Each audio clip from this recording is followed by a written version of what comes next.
네, 새 첫 줄입니다. 우리 힘있게 한 말이기도. 할렐루야. 네. 옆에 있는 친구와 지체대가 인사하겠습니다. 하늘을 바라보세요. 하늘을 바라보세요. 하늘을 바라보세요. 네. 왜 갑자기 뜬금없이 하늘을 바라보라 그러냐, 친구들 생각이 들 수가 있습니다. 왜 하늘을 바라봐야 되는가? 하늘에 뭐가 있습니까? 하늘에 뭐가 있을까요? 해도 있고 달도 있고 별도 있습니다. 이 해와 달과 별을 보라는 말이 아닙니다. 우리는 하늘에 있는 누구를 봐야 됩니까? 하늘에 누가 있습니까? 하늘에 계신 우리 아버지가 있습니다. 하나님이 하늘에 계십니다. 그래서 우리는 하늘을 볼 때마다 하늘에 계신 우리 아버지를 봐야 됩니다. 그러니까 하나님께서 우리를 보시면 어떻게 하실까요? 우리의 기도에 어떻게 하실까요? 하나님이 우리를 보고 우리의 기도에 응답하십니다. 하늘을 보는 사람은 하나님을 만나게 됩니다. 하나님을 만나게 되면 하나님의 인도를 경험하게 되는데, 하나님을 보지도 않고 만나지도 않으면 우리의 인생과 우리 모든 삶이 지쳐 쓰러질 수밖에 없는 것이죠. 그래서 우리는 하나님을 만나야 됩니다. 그것이 하늘을 보는 것입니다. 우리 청년들, 올 한 해가 시작되었지만 올 한 해도 쉽지 않습니다. 경제 문제, 시험 문제, 그리고 내가 준비하는 자격증, 시험, 친구관계, 모든 게 쉽지 않습니다. 땅을 바라보면 답이 보이지 않습니다. 땅을 바라보면 한숨밖에 나오지 않습니다. 그때 우리가 어디를 바라봐야 됩니까? 하늘을 바라야 됩니다. 하늘에 하나님이 계시고 하나님께서 새로운 길을 열어주실 것이기 때문입니다. 이제 다시 한번 옆에 있는 지체대가 인사하겠습니다. 하늘을 바라보세요. 하늘을 바라보세요. 하늘을 바라보세요. 네. 우리가 오늘 보는 말씀이 마태복음 몇 장이죠? 마태복음 6장입니다. 마태복음 6장은 산상수훈의 중심에 있습니다. 산상수훈은 예수님께서 산에서 말씀을 선포하신 내용입니다. 예수님의 설교 중에 가장 유명하고 가장 중요한 복음의 핵심이 산상수훈에 들어있습니다. 산상수훈은 마태복음 5장부터 7장까지 내용인데요. 그 마태복음 5장부터 7장까지 내용은 핵심이 한 가지입니다. 하늘을 바라보는 성도가 이 땅에서 어떻게 살아가야 되는지의 삶의 모습을 보여주고 있죠. 마태복음 5장에 우리 청년들도 한 번씩은 들어봤을 겁니다. 팔복 들어봤나요? 심령이 가난한 자는 복이 있나니 천국이 저희 것이며, 애통하는 자는 복이 있나니 그들이 위로를 받을 것이며, 온유한 자는 복이 있나니 그들이 땅을 기업으로 받을 것이며, 의에 줄이고 목마른 자는 복이 있나니 그들이 배부를 것이며, 긍휼히 여긴 자는 복이 있나니 그들이 긍휼히 여김을 받을 것이며, 화평케 하는 자는 복이 있나니 그들이 하나님의 아들의 일컬음을 받을 것이요, 마음이 청결한 자는 복이 있나니 그들이 하나님을 볼 것이며, 마지막 의를 위하여 박해를 받는 자는 복이 있나니 천국이 그들의 것입니다. 자, 팔복의 처음도 뭡니까? 처음부터 새로 해야 될까요? 팔복의 처음, 심령이 가난한 자는 무엇을 받습니까? 그 복의 내용이 뭐죠? 천국이 그들의 것입니다. 마지막 의를 위하여 박해를 받는 자도 그 복의 내용이 무엇이죠? 천국입니다. 팔복의 핵심은 천국입니다. 하나님은 우리에게 천국의 복을 누리기를 원하시죠. 그러면서 5장 중간에 보면 너희는 세상의 빛과 소금이라고 말하고 있습니다. 우리가 하나님의 복을 받게 되면 세상의 빛이 됩니다. 내가 복을 받았으니까 그 복이 나타납니다. 그게 빛입니다. 복을 받게 되면 빛이 비시게 되어 있습니다. 복을 받게 되면 세상의 소금의 역할을 감당합니다. 그러면 복을 받고 세상에 빛을 비추는 성도의 삶이 어떤 삶인지 마태복음 5장 44절은 이렇게 말합니다. 같이 읽겠습니다. 나는 너희에게 이르노니 너희 원수를 사랑하며 너희를 박해하는 자를 위하여 기도하라. 제정신을 할 수가 없습니다.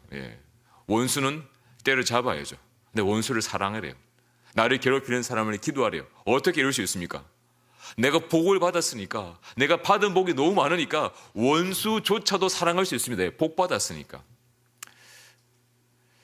목사님이 로또를 했습니다.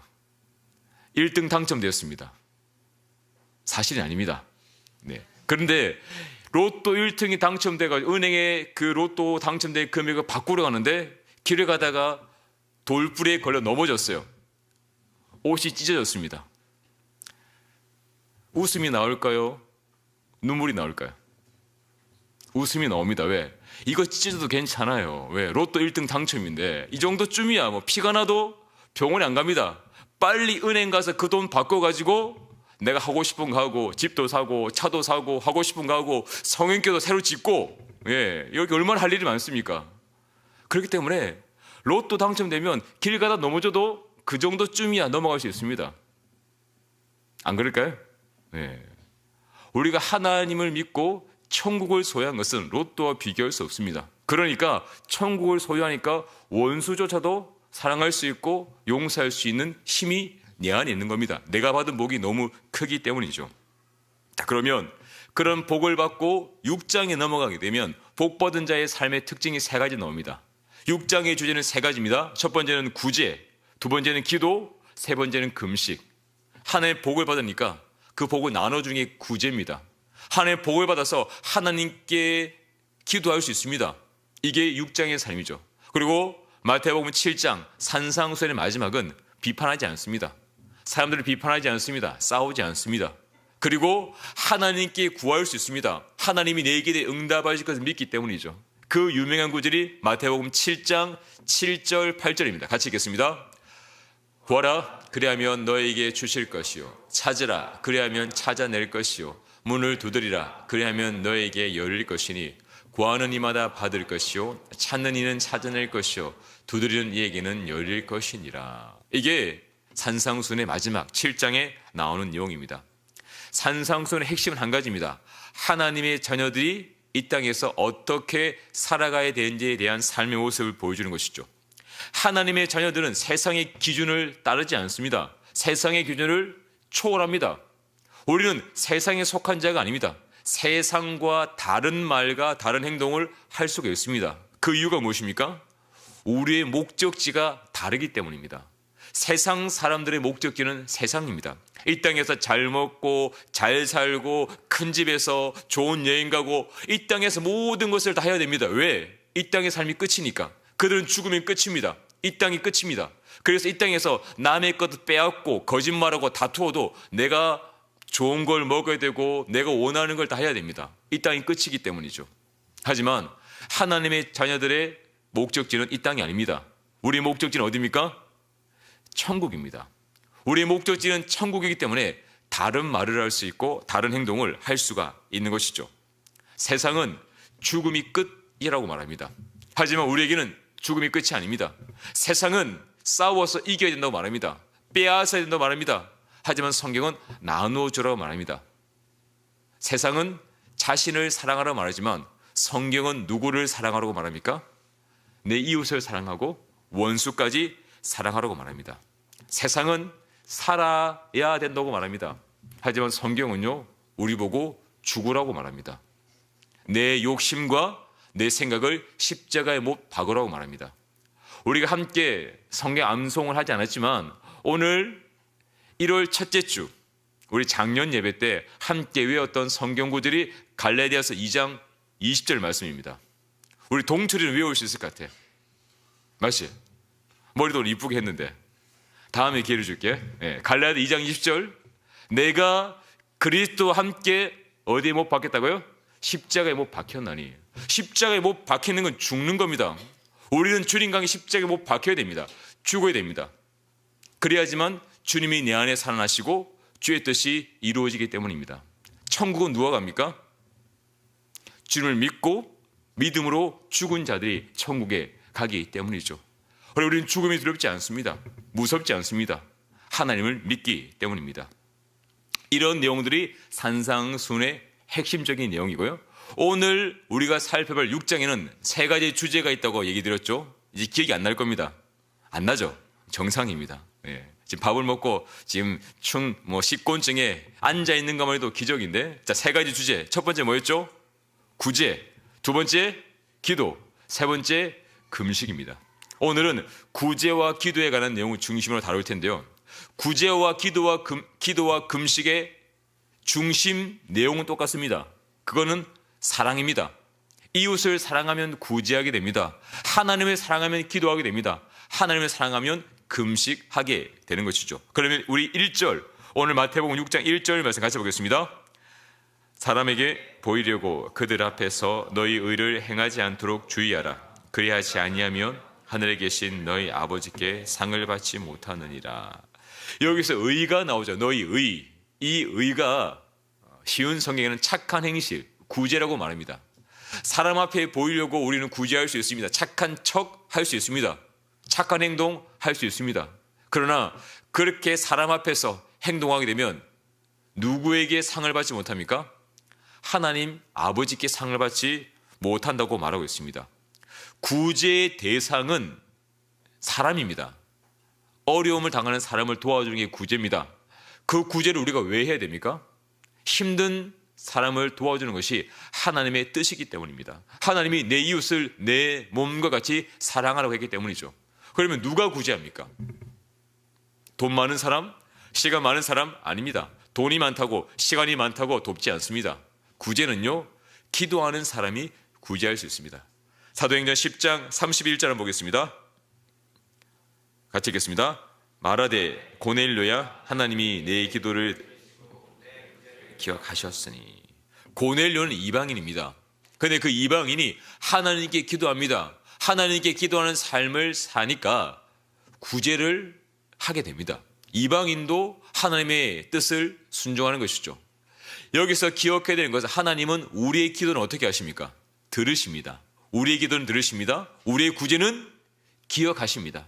내가 누굴 돕고 단기 선교, 국내 아우리치 혹은 교사와 순장으로 봉사로서 섬길 때 그 구제와 섬김은 하나님이 기억한다고 말씀하셨습니다. 이것이 하나님을 믿는 자들의 삶이 되는 것이죠. 그런데 어느 순간부터 우리가 이 구제와 섬김 봉사를 할 때 하나님을 보지 않습니다.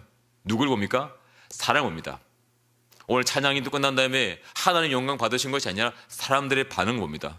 오늘 설교가 난 다음에 이 성도들의 반응을 봅니다. 하나님께 영광이 되는 것이 아니라 사람들의 인기와 반응에 목을 맵니다. 이것이 바로 외식하는 예배가 되는 것입니다. 오늘 순장들도 순모임 할 때 하나의 말씀을 증거해야 되는데 어떻게 우리 순원들의 마음을 기쁘게 할까, 즐겁게 할까, 여기에 관심을 가게 되면 말씀 전하지 않습니다. 말씀 딱딱하니까, 재미없으니까 그냥 밖에 나가서 차 마시고 놀고 끝. 인기를 끄는, 사람들의 마음을 기쁘게 하는 것은 하나님의 뜻이 아니라는 것이죠. 우리는 주의 말씀을 전하고 주의 뜻이 무엇인지를 선포해야 됩니다. 그렇다고 해서 재미없는 순모임을 하는 것이 아닙니다. 함께 가는 겁니다. 주의 말씀을 가장 재미있고 즐겁게 전하는 방법을 노력해야 되는 것이죠. 그래서 어떤 목사님이 그러십니다. 설교할 때 설교 시작 5분 전에 자는 사람들은 그 사람 잘못이고 5분 후에 자면 누구 잘못이라고요? 목사님 잘못이라고. 설교도 재우면 안 됩니다. 목사님 노력하잖아요. 엄청 노력하고 있습니다. 반응은 썰렁하지만 말씀 보겠습니다. 그래서 우리는 말씀을 전가하는 것도 중요하지만 우리가 구제하는 것도 중요하지만 주의 뜻대로 행하는 것이 중요합니다. 2절 말씀 같이 보겠습니다. 그러므로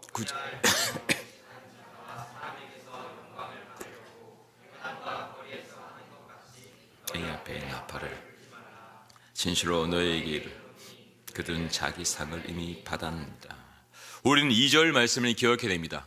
그러므로 구제할 때 외식하는 자가 사람 앞에서 영광을 받으려고 하는 것처럼, 그러므로 기도하는 자가, 그러므로 찬양하는 자가, 그러므로 전도하는 자가, 그러므로 선교하는 자가, 그러므로 설교하는 자가, 외식하는 자가 사람 앞에 영광을 받으려고 하는 것처럼 하면 안 된다는 것이죠. 우리의 영광은 모두 누구에게 올려드려야 됩니까? 하나님께 영광을 올려야 됩니다. 그러면 하나님이 하늘에서 우리에게 무엇으로 갚아주십니까? 하늘의 상으로 갚아주십니다. 나 설교 잘해, 나 전도 잘해, 나 선교 잘해, 나 잘해, 이렇게 사람에게 칭찬받으면 하나님께 받을 상이 없다고 예수님은 말하고 있습니다.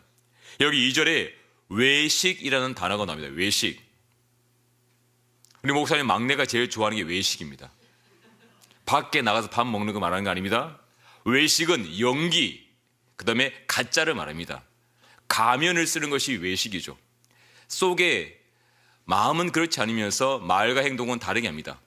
결국 교회 안에서 외식하는 삶은 믿음이 없습니다. 사랑이 없습니다. 그런데 그런 척 행동하는 것을 외식이라고 하는 것이죠.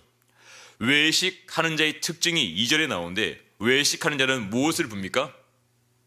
무엇을 붑니까? 나팔을 붑니다. 왜 나팔을 붑니까? 사람들을 모아야 되니까. 사람들을 많이 모아가지고 내가 얼마나 마음이 착한지, 내가 얼마나 믿음이 좋은지 사람들에게 자랑해야 됩니다. 칭찬받아야 됩니다. 그게 외식입니다. 여러분들은 모르지만 옛날 시골에 가면 약 파는 사람도 있었습니다. 만병통치약을 팝니다. 호랑이 연고라고 파는 게 있었어요. 그 약을 팔 때 나팔을 불고 꽹과리 치며 사람들을 많이 모읍니다. 그리고 난 다음에 그들은 무엇을 팝니까? 무엇을 판다고요? 약을 팝니다. 그들이 사람들을 모으는 이유는 그들을 건강하게 하기 위해서가 아니라 자신이 가진 그 가짜 약을 팔기 위해서 나팔을 불고 꽹과리를 치는 것이죠. 사람들을 모으는 겁니다. 자기의 이익. 나팔을 부는 이유, 외식하는 자들이 나팔을 부는 이유도 자기가 칭찬받으려고 나팔을 부는 것이죠. 목사님 어렸을 때 여름 성경학교 때 아이들을 친구들 전도할 때 어떻게 전도했냐면 북을 쳤습니다. 옛날 교회는 북이 하나씩 다 있었습니다. 그 북의 용도는 어깨에 메고 마을에 나가서 북을 둥둥둥 치면요, 사람들이 다 모여듭니다. 아이부터 어른까지 무슨 일인가 싶어하고 다 찾아옵니다. 아무 말 하지 않습니다. 그냥 불을 계속 둥둥 치면 따라옵니다. 쭉 따라오면 그들을 데리고 교회로 가면 그들이 교회에 앉아서 말씀을 듣습니다. 말씀이 끝나면 간식을 주고, 그런 시절이 있었습니다. 아무도 모르죠. 네, 정상입니다.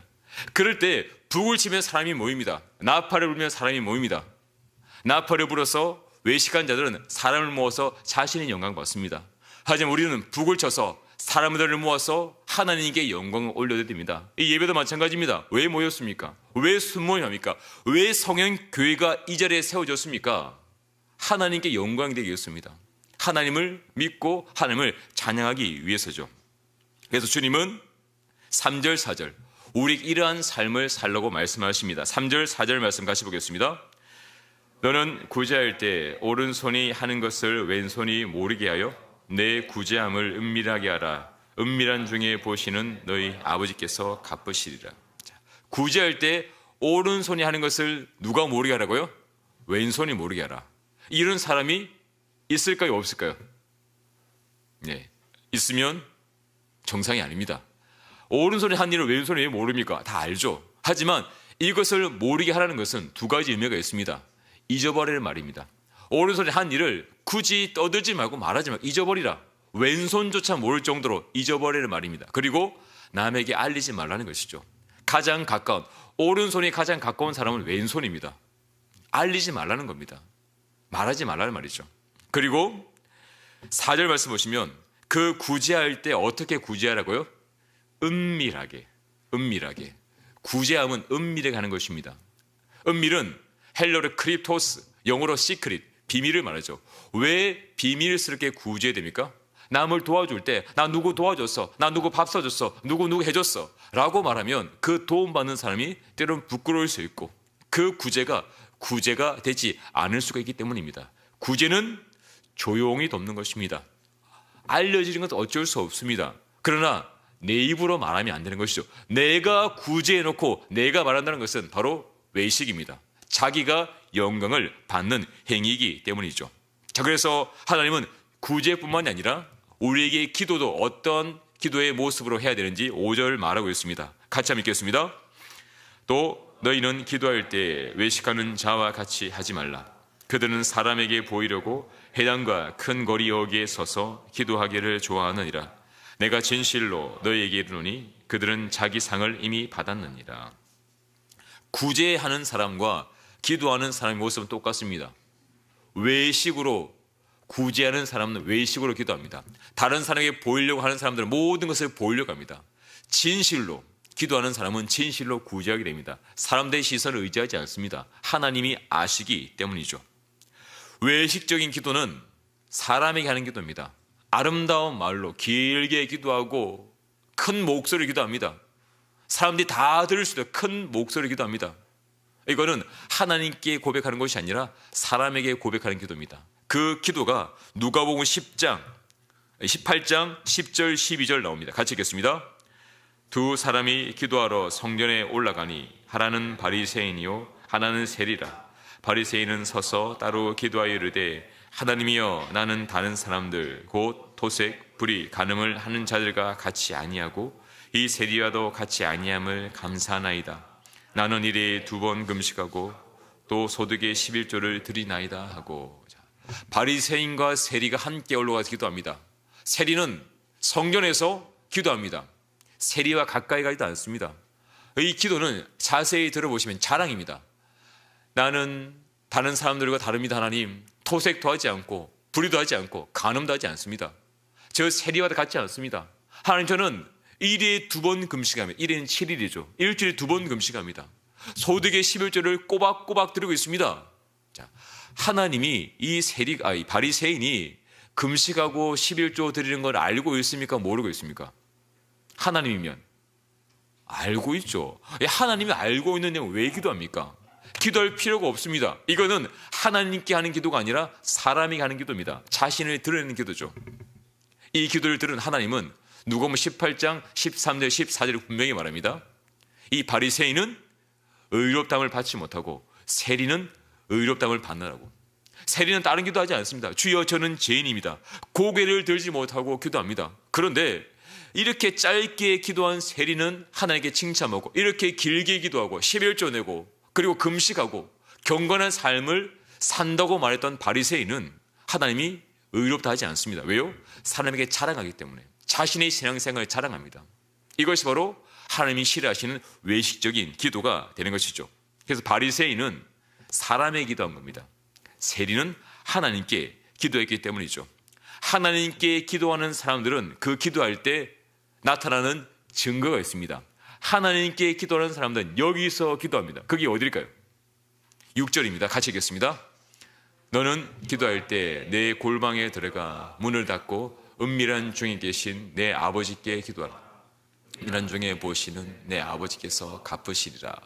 하나님께 기도하는 사람은 어디로 들어갑니까? 골방으로 들어갑니다. 문을 닫습니다. 내가 골방에서 기도하는 건 아무도 모릅니다. 하나님만 아십니다. 골방은 사방이 막혀 있는 곳입니다. 빛도 들어오지 않습니다. 거기는 창문도 없습니다. 오직 하나님과 나와의 1:1의 관계가 되는 것이죠. 이 골방을 다르게 말하면 광야입니다. 광야. 아무것도 없는 곳에서 오직 하나님만 바라볼 수 있는 그곳이 골방이 되는 것이죠. 그래서 골방의 기도는 은밀한 기도입니다. 내가 기도하는지도 모르고 오직 하나님께 묵상하고 하나님께 집중하고 그 무엇도 하나님과 나와의 관계를 방해할 수 없는 그곳이 골방이 되는 것이죠. 그래서 6절에 하나님은 우리에게 약속하십니다. 6절 하반절을 뭐죠? 은밀한 중에 보시는 내 아버지께서 어떻게 하신다고요? 갚으시리라. 응답하시리라. 어디에서 기도하면요? 골방에서 하나님께 신령과 진정으로 기도하면 하나님이 응답하신다고 우리에게 약속하셨습니다. 그런데 우리는 이 골방을 찾아가야 되는데 골방은 외롭습니다. 골방은 재미가 없습니다. 골방은 춥습니다. 골방을 떠납니다. 골방을 떠나게 되면 우리는 다른 것을 바라보게 됩니다. 골방을 나오게 되면 다른 것을 찾게 됩니다. 다른 것을 의지하게 됩니다. 골방을 나오는 순간 세상의 소음이 내 귀에 들려서 하나님의 음성이 들리지 않습니다. 세상에 즐거운 것들이 너무 많습니다. 신나는 것들이 많습니다. 골방을 나오는 순간 우리 눈 돌아가면 그래 좋은 카페, 좋은 영화, 좋은 친구들 이거 즐길 것이 너무나 많습니다. 주일날 예배 드리는 것보다 여행 가는 게 더 즐겁습니다. 주일날 예배하는 것보다 그냥 친구와 노는 게 더 즐겁습니다. 그냥 골방을 나오는 순간 우리는 주를 떠나게 됩니다. 기도의 골방이 사라졌기 때문이죠. 목사님에게 골방이 있습니다. 그 골방은 새벽 기도의 자리입니다. 솔직히 목사님도 청년 때 기도하는 게 힘들었습니다. 목사님이 되었지만 부교육자로 섬길 때 새벽 기도 빠지진 않았지만 억지로 나갔습니다. 하지만 어느 순간 그 새벽 기도에서 하나님을 만나게 되니까 이 새벽 골방의 자리가 너무나 귀한 겁니다. 새벽 기도의 골방의 자리에서 하나님의 사랑을 느낍니다. 하나님이 힘을 주십니다. 문제가 있습니다. 염려가 있습니다. 하지만 새벽에 나와서 기도하면 힘이 납니다. 하나님 나를 사랑하시지, 나와 함께 하시지. 그러면 하루를 시작할 수가 있습니다. 사람들을 만날 때 두렵지가 않습니다. 목사님이라고 목사님만 좋아하는 사람을 만나지 않습니다. 목사님이 싫어하는 사람, 미워하는 사람, 예전에 교회에서 뺨도 맞아봤고 멱살도 잡혀봤고 많은 어려움을 당해봤습니다. 하지만 겁나지 않습니다. 왜? 새벽기도 때 기도하면 하나님이 힘을 주세요. 능력 주세요. 그러면 그 하루를 살아갈 수 있는 겁니다. 왜요? 골방에서 하나님을 만났기 때문에요. 우리 청년들 2026년도 쉽지 않습니다. 경제 쉽지 않습니다. 취업 쉽지 않습니다. 모든 게 어렵습니다. 내 힘으로는 살 수 없습니다. 내 힘으로는 해결할 수 없습니다. 그래서 우리는 기도하는 겁니다. 어디에서요? 골방에서 기도하며 나가는 것이죠. 우리 청년들 2026년 나만의 기도의 골방이 어디입니까? 그 골방이 있다면 그 골방을 찾아가야 됩니다. 그 골방이 없다면 기도의 골방을 만들어야 됩니다. 아까 작년 예배 때 작년들에게 이렇게 부탁드렸습니다. 직장 생활하시고 아침에 일찍 출근하고 늦게 퇴근해서 기도의 골방을 만들 수 없다면 차 안에서라도 기도하시라고. 차 안에서 하나님 기도하시라고. 어떤 분들은 표정이 안 좋아요. 왜? 난 지하철 타고 출근하는데 지하철에 기도할 수 없잖아요. 그런 분들은 점심을 빨리 드시고 10분 사무실에 앉아서 아니면 옥상에 가서 아니면 화장실에서 앉아서라도 10분간 내 삶의 골방 아니면 직장에 그 사무실에 계단의 한쪽 구석에 가서라도 하나님을 만나세요. 하나님 얼마나 기뻐하시겠습니까? 오늘도 기도의 골방에 그 10분이지만 매일 하나님을 찾을 때 하나님이 그 기도에 들으시고 오늘 약속하신 말씀처럼 내 아버지께서 갚아 주실 줄로 믿습니다. 그 기도의 모습. 자, 우리가 기도할 때 첫 번째는 외식하는 기도를 드리면 안 됩니다. 기도의 골방을 찾아가야 됩니다. 그리고 두 번째로 우리가 주의해야 되는 잘못된 기도의 모습이 있습니다. 그것이 7절, 8절인데요. 같이 보겠습니다. 또 기도할 때 이방인과 같이 중언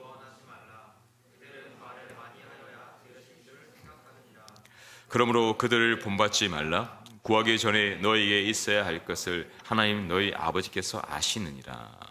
기도할 때 무엇하지 말라고요? 중언 부언하지 말라. 말을 많이 하는 겁니다. 의미가 없는 말입니다. 생각 없이 하는 말입니다. 하나님과 인격적으로 교제하고 대하는 것이 아니라 그냥 내뱉는 말이죠. 자, 그러면 이것이 잘못된 기도인데 그럼 목사님 바른 기도는 어떻게 됩니까? 바른 기도는 언제 가르쳐 줄 겁니까? 라는 생각이 들 수가 있습니다. 바른 기도, 하나님이 응답하신 그 기도는 이번 특별 새벽 기도의 기간 동안에 나눌 것입니다. 주님이 가르쳐 주신 기도, 바로 주기도문을 이번 특세 5일 동안 한 구절 한 구절씩 다루면서 바른 기도를 비워나가게 될 것입니다. 그럼 특세 때 어떤 은혜와 감동이 있는지 짧은 영상을 통해 함께 보겠습니다.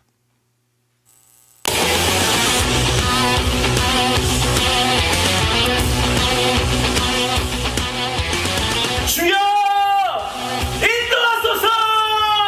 주여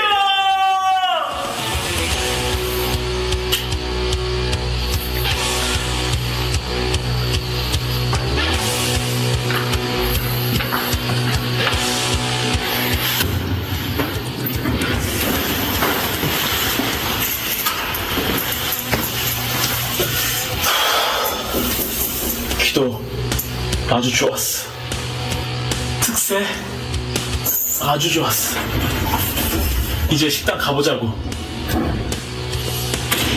주님 잘 먹겠습니다.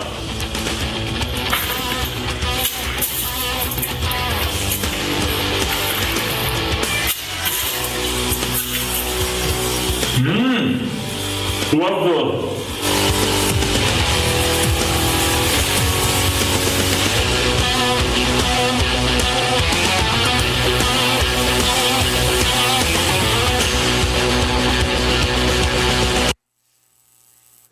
평소에 김정희 목사님 집에서 밥을 저렇게 드신다는 소문이 있습니다. 소문일 뿐이죠. 네. 목사님은 이 영상 보면 대토남이 뭔지 몰랐어요. 청년들 다 알고 있나요? 예.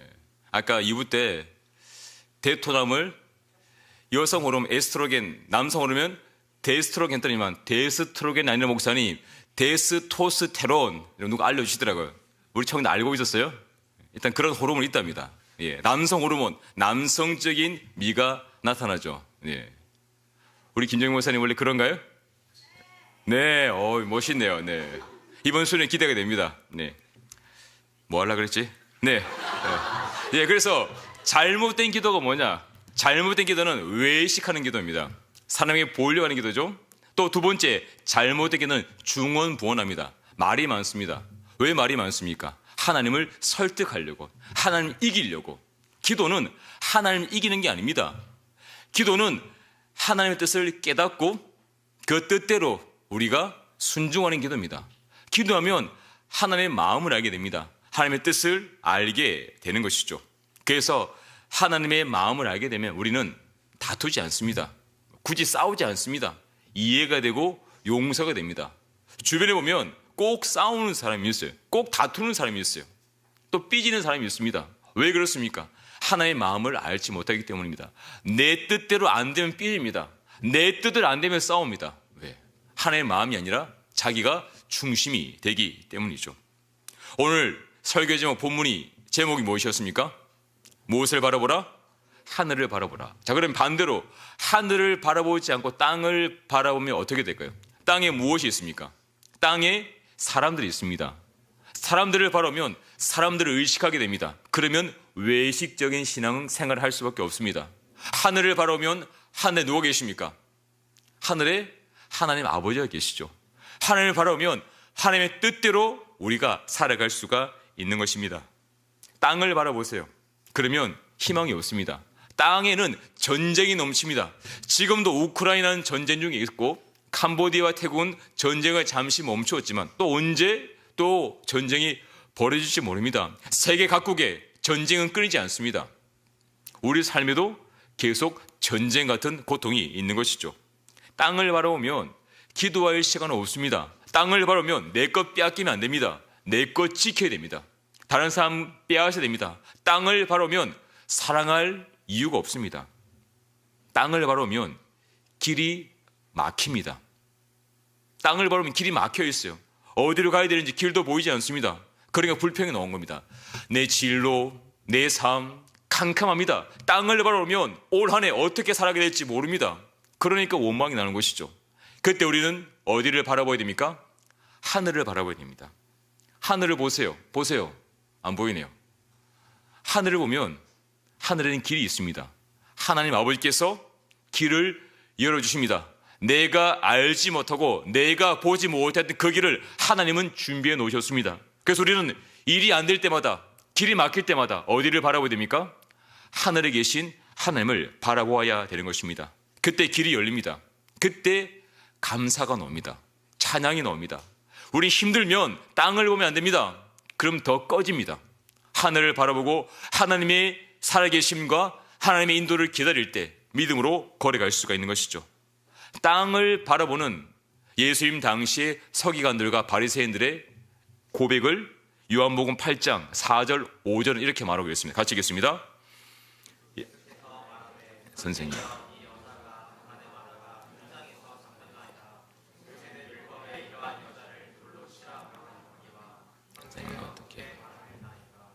땅을 바라보면 용서하지 않습니다. 저 사람 죄 지었어요. 나쁜 사람이에요. 땅을 바라보면 이렇게 서로 비난합니다. 땅을 바라보면 누구조차 보이지 않습니까? 예수님도 보이지 않습니다. 지금 이 서기관과 바리새인들은 예수님을 시험하려고 이 일을 만든 겁니다. 땅을 바라보면 하나님의 아들 예수님조차도 시험합니다. 이것이 땅을 바라보는 인간의 결과입니다. 하지만 하늘을 바라보는 예수님은 이 문제 가운데 어떻게 말씀하시는지 요한복음 8장 7절 같이 보겠습니다. 묻기를 하시. 자가 먼저 돌로 치라 하시고. 누가 돌로 치라고요? 죄 없는 자가. 땅을 바라보면 난 잘 살고 있어요. 난 착해. 난 잘났어. 땅을 바라보면 난 저 사람보다 좀 잘 나와. 저 사람보다 새벽에도 한 번 더 나왔어. 난 저 사람보다 예배 잘 드려. 서로 자랑합니다. 도토리 키재기입니다. 하지만 하늘을 살아보면 똑같은 죄인입니다. 근데 그 잘난 게 없습니다. 나도 죄인이고 너도 죄인이고 모두가 하나님의 은혜 받은 죄인일 뿐입니다. 그렇기 때문에 남을 비난하거나 다투지 않습니다. 그런데 땅을 바라보면 다툽니다.